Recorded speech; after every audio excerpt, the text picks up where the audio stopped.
పుతిన్కి big shock అని చెప్పుకోవాలి. ఎందుకంటారా, మాస్కోలో ఒక కారు బాంబు దాడి జరిగింది. ఈ బాంబు దాడిలో రష్యాకు చెందిన ఒక ఇంపార్టెంట్ జనరల్ మృతి చెందాడు. ఆయన సైనికాధికారి, ఆయన లెఫ్టినెంట్ జనరల్ ఫానిల్స్ సర్వరోవ్గా ఆయనను గుర్తించారు. ఒక కారు కింద బాంబుని ప్లేస్ చేశారు. ఆ బాంబు పేలడంతో ఆయన మృతి చెందినట్టు తెలుస్తుంది. దాడి వెనుక మరి యుక్రెయిన్కి సంబంధించిన ఇంటెలిజెన్స్ హస్తం ఉందా అన్నట్లు ప్రస్తుతానికైతే ఇటు అనుమానాలు వ్యక్తపరుస్తున్నారు ఇటు రష్యాకు సంబంధించిన ఆర్మీ. ఓ అపార్ట్మెంట్ దగ్గర కార్ పార్కింగ్లో ఈ ఘటన చోటు చేసుకుంది. మనం విజువల్స్ చూడొచ్చు, ఆ ఇంపాక్ట్ ఎంత పెద్దగా ఉందనేది. ఒక్కసారిగా ఆ ముందు భాగం, ఆ కార్కి సంబంధించిన ఇంజిన్, ఆ పార్ట్స్, ఆ విడి భాగాలన్నీ కూడా చెల్లా చెదురైపోయాయి, ముక్కలు ముక్కలుగా ఎగిరి పడిపోయాయి. సో మొత్తానికైతే ఇటు లూటెనెంట్ జనరల్ ఫానిల్ సర్వరోవ్ 56 ఇయర్స్, ఆయన ఈ బ్లాస్ట్లో చనిపోయాడు. సో ఆయన ఇటు ఆపరేషనల్ ట్రైనింగ్ డైరెక్టరేట్, అంటే రష్యాకు సంబంధించిన ఆర్మీ మొత్తాన్ని ఆయన యుద్ధానికి రెడీ చేయడం, కాంబాట్ రెడీనెస్, అలాగే సీనియర్ ఆఫీసర్స్కి కూడా ఆయననే కమాండ్స్ ఇస్తారు, ఆయననే ట్రైనింగ్ కూడా ఇస్తారు అన్నట్టు తెలుస్తుంది. ఒక్కసారి ఇన్సిడెంట్ ఎక్కడ జరిగిందనే డీటెయిల్స్ కూడా ఒకసారి మనం చూద్దాం. యసనేవా స్ట్రీట్ అనే ఒక సదర్న్ మాస్కోలోని ఒక స్ట్రీట్లో మార్నింగ్ 7 o'clock లోకల్ టైం, రష్యాకు సంబంధించిన లోకల్ టైం మార్నింగ్ 7 o'clock యసనేవా స్ట్రీట్లో ఈ ఘటన చోటు చేసుకుంది.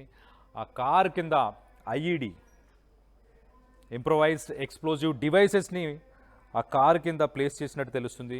సో ఇది ఒక ప్లాన్డ్ అటాకే. మరి దీని వెనకాల యుక్రెయిన్కి సంబంధించిన ఇంటెలిజెన్స్ ఫోర్సెస్ ఉన్నాయా, మరి ఎవరు ఉన్నారు అన్న కోణంలో ప్రస్తుతానికైతే ఇన్వెస్టిగేషన్ జరుగుతుంది. ఇటు రష్యా ఇన్వెస్టిగేటివ్ కమిటీ ఒక ప్రోబ్నైతే, ఒక ఇన్వెస్టిగేషన్ అయితే ఓపెన్ చేసింది. Officials have publicly identified Ukrainian intelligence service as a primary line of enquiry. So ప్రస్తుతానికైతే ఇటు యుక్రెయిన్కి సంబంధించిన ఇంటెలిజెన్స్ సర్వీసెస్నే ఒక ప్రైమరీ లైన్ ఆఫ్ ఎంక్వైరీలో వాళ్ళనే ఐడెంటిఫై చేశారు. అలాగే దీని మీద క్రెమ్లిన్ ఇప్పటిదాకా అఫీషియల్గా ఎలాంటి స్టేట్మెంట్ ఇవ్వలేదు. అలాగే ఇటు యుక్రెయిన్కి సంబంధించిన కీవ్ నుంచి కూడా ఎలాంటి రెస్పాన్సిబిలిటీ కూడా వాళ్ళు కూడా తీసుకోలేదు. సో మొత్తం మీద December 17th ఇటు లెఫ్టినెంట్ జనరల్ ఇగోర్ కిరిలోవ్, ఆయన చీఫ్ ఆఫ్ న్యూక్లియర్, అలాగే చీఫ్ ఆఫ్ కెమికల్ డిఫెన్స్ అని చెప్పుకోవచ్చు. అంటే న్యూక్లియర్ పవర్కి సంబంధించిన ఒక ఆర్మీ జనరల్ ఉండే ఇంతకుముందు, ఆయనని December 17న ఆయనని చంపేశారు.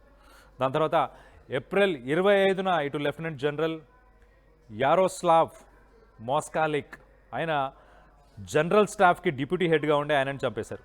ఒక బాంబ్ బ్లాస్టే, అది కూడా ఒక కార్ బాంబ్ బ్లాస్టే. ఇటు December 22న ఇటు లెఫ్టినెంట్ జనరల్ ఫానిల్ సార్వరోవ్, ఈయనను కూడా ఒక కార్ బాంబ్ బ్లాస్ట్. సో మొత్తం మీద ఈ లాస్ట్ 1 yearలో 3 జనరల్స్ని టార్గెట్ చేసి, హై ర్యాంకింగ్ ఆర్మీ పర్సనల్స్ అని చెప్పుకోవచ్చు, వీళ్ళని టార్గెట్ చేసి మరి ఇలాంటి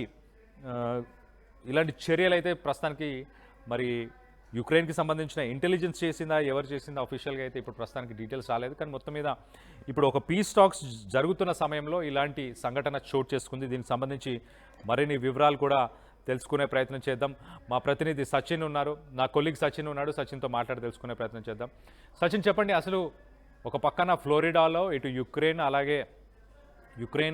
అలాగే రష్యాకు సంబంధించిన పీస్ టాక్స్ జరగబోతున్నాయి, ఇంకా 4 సంవత్సరాల వార్ ఎండ్ అవ్వబోతుంది అన్న సమయంలో ఇలాంటి హై లెవెల్ ర్యాంకింగ్లో ఉన్న ఆర్మీకి సంబంధించిన వాళ్ళని టార్గెట్ చేసి మరి యుక్రేనియన్ ఫోర్సెస్, యుక్రేనియన్ ఇంటెలిజెన్స్ వాళ్ళే ఇలాంటి పనులు చేశారా, ఎవరు దీని వెనకాల ఎవరున్నారు, అండ్ ఈ సంఘటనకు సంబంధించిన లేటెస్ట్ అప్డేట్ ఏంటి? గత కొంతకాలంగా జరుగుతున్న ఈ దాడుల గురించి కావచ్చు, లేకపోతే గత కొంతకాలంగా రష్యాలో జరుగుతున్న కీలక నేతల మరణాలు, అది హత్యలా లేకపోతే ఇంకా కారణాలు ఏమైనా అనేది పూర్తి స్థాయి ఇంకా తెలియాల్సింది. మీరందరికీ కొంతసేపటి క్రితం లెఫ్టినెంట్ జనరల్ ఫానిల్ సర్వరోవ్కి సంబంధించి జరిగిన మరణం కావచ్చు, అది కరెక్ట్ గా డిసెంబర్లో జరిగింది. December 22న మాస్కోలో జరిగిన ఒక కారు బాంబులో ఆయన మరణించిన సందర్భం. ఇది రష్యాకు సంబంధించి జనరల్ స్టాఫ్ లో కీలక అధికారి. అంటే కరెక్ట్ గా December 22 ఈ రోజు మాట్లాడుకున్న సందర్భం. ఎంత కీలకమైన వ్యక్తి అంటే ఆపరేషన్స్ కి సంబంధించి ఆయన కీలకమైన వ్యక్తిగా ఉన్నారు. ఇంకా అక్కడి నుంచి ఇదే డిసెంబర్ లో టార్గెట్ చేస్తున్నారా? ఎందుకు నేను మాట్లాడుతున్నా అంటే ఇదే December 24, 2024లో తన అపార్ట్మెంట్ లో తన అపార్ట్మెంట్ లో బయట జరిగిన ఒక బాంబు దాడిలో మరణించారు లెఫ్టినెంట్ జనరల్ ఇగోర్ కిరిల్లోవ్. ఈయన కూడా చాలా కీలకమైన వ్యక్తి. అంటే ఏడాది క్రితమే జరిగిన ఘటన. ఎవరైతే కీలక పొజిషన్స్ లో ఉన్నారో, కీలక నేతలుగా ఉన్నారో, వాళ్ళందరినీ కూడా ఒక్కొక్కరిగా టార్గెట్ చేసుకుంటున్నారా ఈ కారు బాంబుకి సంబంధించి కూడా మాట్లాడుకున్న సందర్భం.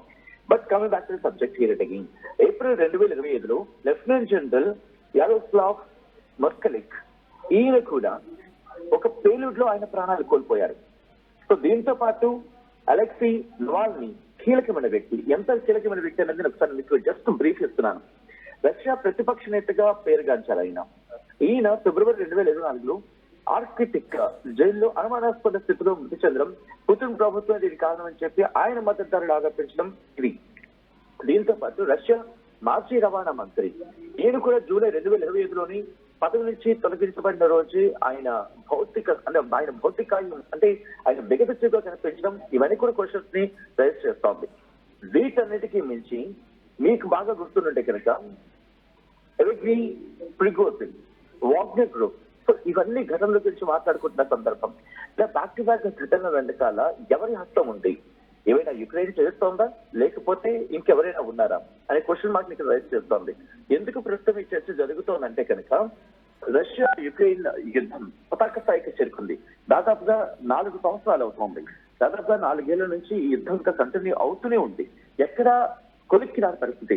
అమెరికా ఇన్వాల్వ్ అయింది, ఇప్పటికీ డొనాల్డ్ ట్రంప్ కూడా ఇన్వాల్వ్ అయ్యారు, శాంతి చర్చలు జరుగుతున్నాయి.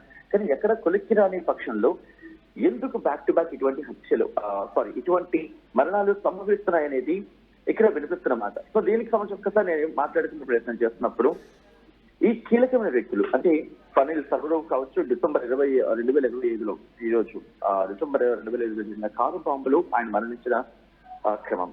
సో ఈ బ్యాక్ టు బ్యాక్ ఘటనలు కంటిగా తెలిస్తే కనుక అప్పుడు పుతిన్ వ్యూహం ఎలా ఉండిపోతోంది. ఎందుకంటే ఇక్కడ నేను కొన్ని అంశాలు ప్రస్తావించాలనుకుంటున్నాను.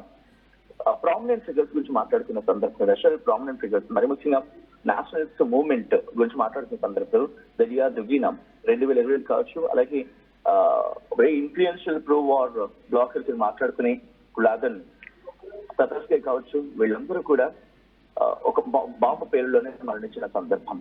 అది 2020లో ఒక ఘటన, అలాగే 2023 ఏప్రిల్లో ఇంకో ఘటన. ఇలా బ్యాక్ టు బ్యాక్ ఎవరు టార్గెట్ చేయడం జరుగుతుంది. వాగ్నర్ గ్రూప్ గురించి కూడా మాట్లాడుతున్న సందర్భం. ఎందుకంటే వాగ్నర్ గ్రూప్ అనేది చాలా కీలక. వాళ్ళ ప్రైవేట్ ఆర్మీగా ప్రైవేట్ ఆర్మీ కావచ్చు, లేదా ప్రైవేట్ ఫోర్స్ గా మాట్లాడుకోవచ్చు. సో వీళ్ళ హస్తాలు ఎవరు ఉన్నాయా అంటే వాగ్నర్ గ్రూప్ సంబంధించి అగైనెస్ట్ ప్రోగ్రామ్ ఇలా ఉంటూ ఉంటాయి కదా, ఇలా డిఫరెన్సెస్ ఏమైనా ఉన్నాయా? ఇవన్నీ కూడా పూర్తి స్థాయి ఇన్వెస్టిగేషన్ జరిగే అవకాశం ఉంది, బయటపడే అవకాశం కనిపిస్తోంది ఇక్కడ. కళ్యాణ్ రైట్ సచిన్, దీని మీద అమెరికా ఏమైనా స్పందించినా, అమెరికా తరఫున ఎవరైనా స్పందించారా? ఇప్పుడు ఫ్లోరిడా టాక్స్లో పీస్ టాక్స్ మాట్లాడే అవకాశం ఉంది. యుక్రెయిన్ రష్యాకు సంబంధించిన వార్ని ఆల్మోస్ట్ ఒక 4 years గడిచింది కాబట్టి ఆ వార్కి ఒక ఎండ్ కార్డ్ వేద్దామని ఇటు పీస్ టాక్స్ కోసం ఫ్లోరిడాలో మీటింగ్ ఉన్న సమయంలో మరి ఇలాంటి ఒక సంఘటన చోటు చేసుకుంది. దీనికి సంబంధించి అమెరికా నుంచి ఎవరైనా రెస్పాండ్ అయ్యారా? అటువంటి సందర్భం ఏమీ కనిపించట్లేదు. ఎందుకంటే ఈ ఘటనకు ఇంకా పూర్తి స్థాయిలో చెప్పాలంటే పుతిన్ ఇంకా రియాక్ట్ కాని పరిస్థితి. అంటే పూర్తి స్థాయిలో ఎక్కడ అఫీషియల్ స్టేట్మెంట్ అనేది మనకి కనిపించట్లేదు.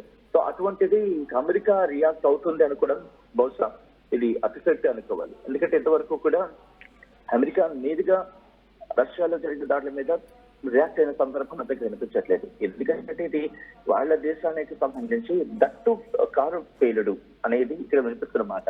కాబట్టి ఇది ఎవరైనా టార్గెట్ చేసేదారు అనేది క్లారిటీ రష్యా కనుక పూర్తి స్థాయిలో ఇస్తే దాన్ని బేస్ చేసుకుని అమెరికా రియాక్ట్ అయ్యే అవకాశం ఉంది. బట్ ఇప్పుడున్న పరిణామాల్లో అమెరికా రియాక్ట్ అయ్యే అవకాశం అనేది అంతగా కనిపించట్లేదు. ఒకవేళ రియాక్ట్ అయితే కనుక లేదు మేము మీకు సహాయం చేస్తాం, ఆ వ్యక్తిని పట్టుకునే ప్రయత్నం చేద్దాం, దాంట్లో మా సహాయ సహకారాలు కూడా ఉంటాయి, ఎటువంటి దాడులు జరగకుండా అమెరికా కూడా సహాయం అందిస్తుందనే కనిపించుకోవచ్చు. బట్ ఇప్పటి వరకు ఉన్న పరిణామాల్లో అమెరికా రియాక్ట్ అయిన దాఖలాలు అయితే అక్కడ కనిపించట్లేదు కళ్యాణ్. బట్ మీరు అన్నట్టుగా ఫ్లోరిడాలో డిస్కషన్ జరుగుతున్న తరుణంలో కొన్ని సందర్భాల్లో ట్రంప్ కూడా అన్నాడు, నేను విసిగిపోయాను, ఎక్కడ తేలట్లేదు, ఏం తెలిసట్లేదు అని చెప్పి.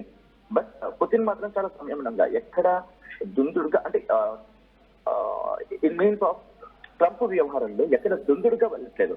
యుక్రెయిన్ విషయంలో కాస్త అటాకింగ్ వెళ్తూ ఉండొచ్చు కాదు కొన్ని సందర్భాల్లో. బట్ ట్రంప్ మాత్రం చాలా చాకచక్యంగా మెయింటైన్ చేస్తున్నాడు ఆ వ్యవహారాన్ని. ఎందుకంటే కర్ర విరగకూడదు ఏదో అంటూ ఉంటారు కదా, అలా ఉంటుంది మాట తన వ్యవహారం ప్రజలు చూస్తూ ఉంటే. సో కాబట్టి ట్రంప్ కూడా చాలా చాలా ఆచితూచి వ్యవహారం నడిపిస్తున్నాడు. ఎందుకంటే చాలా చాలా క్లోజ్ గా వచ్చేస్తోంది. కాబట్టి దీన్ని ఇప్పుడు నేనేం కనుక రష్యాకు వ్యతిరేకంగా మాట్లాడితే ఇది మళ్ళీ మొదలుకు వస్తుంది. కాబట్టి కాస్త ఆలోచన ఉన్నట్టున్నారు బహుశా. బట్ అందుకే ఇక్కడ కూడా క్లారిటీ, అంటే అమెరికాకు సంబంధించి ఎక్కడ లిమిట్ స్టేట్మెంట్ ఇంతవరకు రాలేదని చెప్పుకోవాలి. Right Sachin, thanks for the latest update. మొత్తం మీద